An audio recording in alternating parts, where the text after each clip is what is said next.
ইছলাম ধৰ্মাৱলম্বী লোকসকলৰ কুৰবানী ঈদ বকৰি ঈদ বুলি কোৱা হয়। এই বকৰি ঈদটোৰ মাহাত্ম্য হৈছে যিয়ে মৰমত পুহি বিশ্বৰ শান্তি ঘৰৰ শান্তিৰ বাবে মংগলৰ বাবে আজি এই পবিত্ৰ ঈদ উদযাপন কৰা হৈছে। গোটেই পৃথিৱীতে উদযাপন কৰিছে কুৰবানী ঈদ। আজিৰ মাহাত্ম্যটো হৈছে অতিকৈ মৰমৰ অতিকৈ চেনেহৰ এটা জীৱ আল্লাহৰ নামত পৰিয়ালৰ মংগলৰ নামত কুৰবানী কৰা হয়। এই নামাকৰণটো হৈছে বকৰি ঈদ। আজি সুন্দৰভাৱে এই ঈদত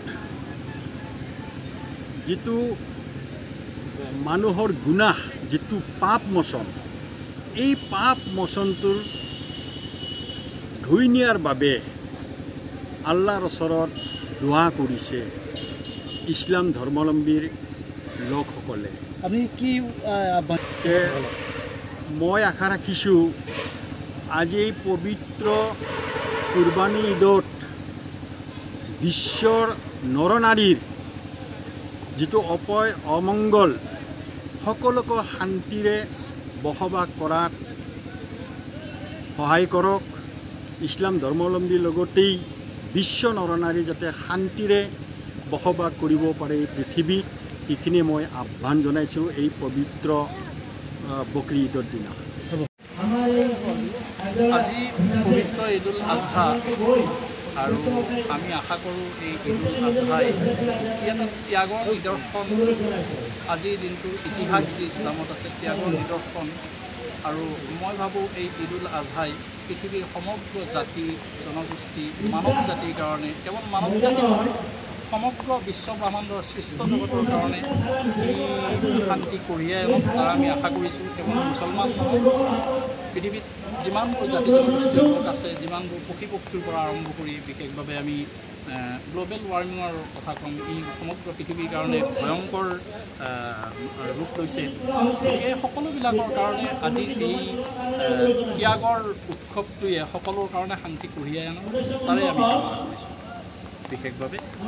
আৰু ইয়াৰ লগতে মই সমগ্ৰ মোৰ আৱাজ কিমান দূৰলৈ যাব পাৰে বা কিমান দূৰলৈ শুনিব পাৰে বা আপোনালোকৰ এই যি চেনেল বা মিডিয়া কিমান দূৰলৈ যাব পাৰে, আশা ৰাখিম যিমান দূৰলৈকে মোৰ আৱাজ শুনে মই বিনম্ৰভাৱে মানৱ জাতিক বিশেষভাৱে মই অনুৰোধ কৰিম পৃথিৱীখন বচাওক।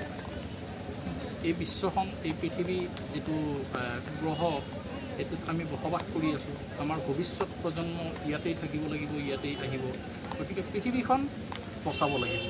বিশেষভাৱে গ্ল'বেল ৱাৰ্মিঙৰ যিটো সমস্যা আমাৰ সমগ্ৰ বিশ্বত আহিছে, মই সকলো মানৱ জাতিক মই অনুৰোধ কৰিম এই সমস্যাটোৰ পৰা আমি কেনেকৈ নিষ্কৃতি পাম।